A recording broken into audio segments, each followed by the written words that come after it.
Esta parece a caminhonete perfeita, mas não é.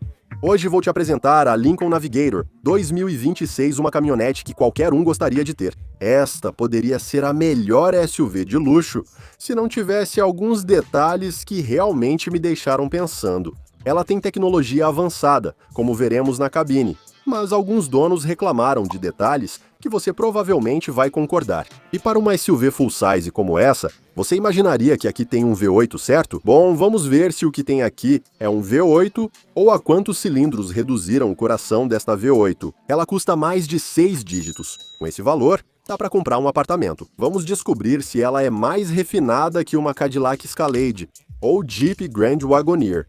Tem um detalhe que vai te surpreender. Sejam bem-vindos. Nesta parte da frente, vamos encontrar grande parte da personalidade da Lincoln Navigator, que não perde essa identidade com esse logotipo da Lincoln, que na Navigator eu acho que é onde a Lincoln fica mais bonita, marca que lutou para sobreviver, pois não tem sido fácil. Muitos até se surpreendem que ainda exista no mercado, mas enfim, grade frontal bastante grande, ampla entrada de ar, agressiva, boas formas geométricas aqui, que dão esse visual marcante, grade preta com alguns tons metálicos. Você tem uma luz de LED também, que fica muito bonita quando você dirige à noite. O contraste com esse azul, agora que o sol está saindo, acho que você vai conseguir ver um pouco melhor essa beleza. Da Lincoln Navigator para baixo, há mais funcionalidade na entrada de ar. O conjunto de sensores é muito importante nessa caminhonete Lincoln Navigator. Quando eu estiver dirigindo, explico o motivo. O conjunto óptico, como não poderia ser diferente, aqui vemos com a assinatura em LED em um par de lentes de projeção em LED, que fica muito bonito, assim como a luz de circulação diurna. Então, em termos de iluminação, está muito bom. Outro detalhe distintivo são as enormes rodas, que estão revestidas com pneus Michelin 275 mm de largura, perfil 50, e essas rodas são enormes, de 22 polegadas, também com o selo distintivo desse design da Lincoln e o logotipo que dá esse toque de sofisticação. Também seguindo pela lateral, vamos encontrar linhas bem limpas. Maçanetas na mesma cor da carroceria, com um detalhe aqui em preto, o Navigator aqui em destaque. Também acho que é um toque que fica bom nessa parte da porta. Na parte superior, a capa dos espelhos em preto contrastando com a cor da carroceria. Vamos um pouco mais para a parte de trás. A tampa do combustível é do sistema Capless, basta pressionar. E falando de consumo, ou para falar de consumo, 18 milhas por galão é a média combinada. Não é a mais econômica, claro, é uma caminhonete grande, estragona, 18 milhas por galão. Isso no sistema de quilômetros por litro, estamos falando de 7 a 9 quilômetros por litro, dependendo do uso. Aqui atrás vamos encontrar outra barra de LED de lado a lado, uma marca registrada da Lincoln, design quase minimalista, ou seja, não está gritando luxo como outras caminhonetes. E aqui temos. Pode abrir, obviamente com a chave, mas você tem o porta-malas dividido, que também estava presente na nova Ford Expedition para facilitar colocar coisas aqui. Bom espaço de armazenamento. Você tem boa funcionalidade. Os assentos da terceira fileira, ao apertar um botão, você simplesmente pode rebatê-los. Eles vão abaixando lentamente e, obviamente, você vai ampliando ainda mais a versatilidade do espaço de carga. Você tem conexão de 12 volts, tem conexão com uma tomada comum, e também conexões USB aqui nessa parte traseira. Mas vamos dar uma olhada agora nesse motor, porque eu gosto muito dele, da apresentação do motor em si. Mas o que temos aqui? Um V8 como tradicionalmente tinha a Ford Expedition, a própria Lincoln? Bem, isso é coisa do passado. O modelo 2026 mantém o mesmo motor do ano imediatamente anterior, 2025, que é o V6. Aqui já não temos mais um V8, mas obviamente conta com o apoio de um turbo, ou seja, este é o V6 EcoBoost da Ford. Que potência você pode esperar? 440 cavalos de potência e 510 libras-pé de torque. Sim, tem um bom empurrão. Além disso, está acoplado a uma transmissão automática de 10 velocidades, como também tem, obviamente, a Ford Expedition. Este vem com tração 4x4. Mas como é o desempenho desse motor? Vamos dirigir e te conto como a Lincoln Navigator se comporta, pois notei alguns detalhes interessantes. Já em movimento, a primeira coisa que eu noto é o isolamento acústico. Essa Lincoln Navigator é extremamente silenciosa. Realmente na estrada praticamente não entra ruído de vento. Parece que o mundo lá fora está mudo no silencioso. A direção é, na verdade, muito leve. É uma direção muito assistida. Não é, digamos, uma SUV que te convida a dirigir de forma esportiva. Experiência relaxante com a Lincoln Navigator. Você sente o luxo, sente uma condução sofisticada e, claro, o ambiente da cabine te proporciona isso, ou seja, um ambiente propício para você se sentir muito bem. Ela parece grande, sim, mas a câmera 360 e os sensores ajudam muito, ou seja, é fácil de dirigir. Talvez não seja para todo mundo, por causa do tamanho em si. Nem todo mundo se sente confortável com um SUV tão grande assim. Tipo Expedition, tipo a Sequoia ou tipo essa Lincoln Navigator, já entrando no segmento de luxo. Mas você tem assistências, tem ajudas que facilitam esse trabalho. E agora vamos dar uma olhada na cabine, porque é na cabine que tem coisas que eu não gostei. Sim, tem muito luxo, mas há coisas que realmente. E sei que isso vai gerar comentários e controvérsia.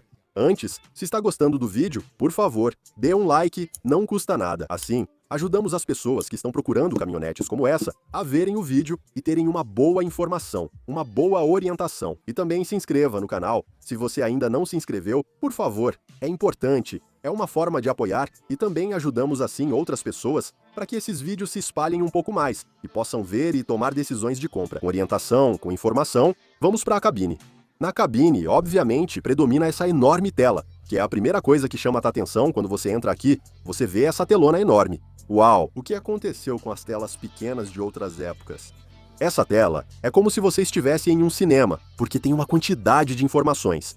É como se você tivesse seu telefone celular super ampliado, porque olha, ela te dá o relatório do tempo, as conexões, a música, o relógio, o mapa, tudo integrado. É uma integração bem bonita, daquelas que parece uma transição suave, uma informação se misturando com a outra. Ou seja, não são módulos assim estáticos como caixas, mas tudo se entrelaça de uma forma muito bonita. Você tem esse seletor aqui para poder gerenciar os diferentes aplicativos. Esse seletor de cristal. Você também conta com uma tela auxiliar para alterar modos de condução e acessar vários aplicativos. O YouTube tem integração com o Google Maps, com o Chrome. Você tem essas integrações do Google, além do Google Assistente e da Play Store. Apple CarPlay, Android Auto, obviamente, sistema de botões dos controles da transmissão. Você tem aqui, em uma enorme consola central que eu gosto. O celular tem carregamento sem fio, porta-copos oculto e alguns plásticos, o que surpreende em uma caminhonete desse valor. Ou seja, 6 dígitos. Acho que os materiais aqui poderiam ser melhores. No entanto, aqui não destoa. Temos o sistema Rebel, o mais recente em áudio, uma boa plataforma. Aqui te dá uma sensação de amplitude. A direção é dessas direções ovais, não é totalmente redonda. Eu gosto, mas aqui está um dos detalhes que menos me agradou. E aqui vou te falar de um detalhe que é um dos que eu não gostei. Como você pode ver, aqui está a representação gráfica dos botões de áudio. Por quê? Porque este veículo praticamente não tem botões físicos. Ou seja, para o rádio, para ajustar os espelhos, para controlar o volume, para a direção telescópica, a regulagem de altura e distância, tudo é feito de forma digital. Ou seja, você tem que operar daqui e olhar para a tela lá, para poder. Digamos, se você quiser aumentar o volume, tem que fazer aqui com o dedo, mas tem que olhar o reflexo lá na tela. Disseram que era melhor evitar ficar com a cabeça baixa para não distrair. Mas, para mim, isso é ainda mais distraente, pois não sei. É preciso se acostumar a olhar mais longe, diferente de quando só havia botões físicos e você não prestava atenção no que ocorria lá. Porque este aqui mesmo, se você apertar aqui, já muda os botões de áudio e muda digitalmente aqui, virtualmente para controlar os espelhos. E dessa forma. Então você tem que mover isso aqui, ir até o espelho para ajustá-lo, e aí os controles aqui mudam. E é aí que você começa a ajustar seu espelho esquerdo, seu espelho direito. Mas se você quiser mudar, por exemplo, vamos lá, vamos apertar aqui, é confuso. Se você quiser regular a direção, tem que apertar ali, e depois também olhar lá e olhar aqui, e começar a apertar. Aí está subindo, e aí está descendo a direção. E para regular a distância, você faz assim e assim. Não é muito parecido com veículos elétricos, como o Lucid, como o Tesla. Mas eu acho que essa interface não é muito, é pouco intuitiva e eu não gostei nem um pouco. Eu também sou fã dos botões de áudio, gosto de um botão de áudio e também para os controles de direção. Bom, não sei, você me diz aí nos comentários se isso te incomoda, essa interface digital, tudo virtual, tudo touch, ou se você prefere os botões físicos. Me conta aí. Talvez digam, ah, Fred CarPower 360, você já está velho. Mas me fala a sua idade, porque meu público tem entre 18 e 47 anos. Quantos anos você tem? O que você acha dos controles touch que substituem os físicos? Para ter uma experiência digital como mostrei, quero sua opinião. Veja só, esse enorme teto panorâmico corrediço também vai até a segunda fileira. A terceira já não tem nenhum teto solar, mas enfim. É bastante grande e visualmente acrescenta muito à cabine. A suspensão, na verdade, filtra muito bem as imperfeições. Na estrada, parece que o da cidade parece como se estivesse flutuando. O peso só é realmente sentido quando você faz algumas manobras mais fechadas, mas na verdade não é que ele pareça muito desajeitado. A aceleração é forte. Você tem o torque ali à sua disposição. Não sinto ela lenta, olha, estou acelerando aqui, vamos lá. Não sinto ela lenta. Para o tamanho dela, ou seja, quando você pisa no acelerador, tem uma boa resposta, e isso faz parte de toda a experiência. Você não tem um V8 aí, mas com esse motor turbo, eu acho que responde muito bem. Outro destaque tecnológico é o sistema de mãos livres chamado Blue Cruise. Os veículos da GM usam o nome Super Cruise. Aqui é o sistema Blue Cruise. Eu gosto um pouco mais do Super Cruise da General Motors. Para ser honesto, o sistema Blue Cruise é bom, eles melhoraram, que é basicamente que em algumas rodovias que estão mapeadas através do sistema de GPS e do controle. Junto com o controle de velocidade tipo piloto automático, aparece um aviso dizendo Blue Cruise disponível, e aí você ativa o controle de cruzeiro e pode soltar as mãos. O que isso faz?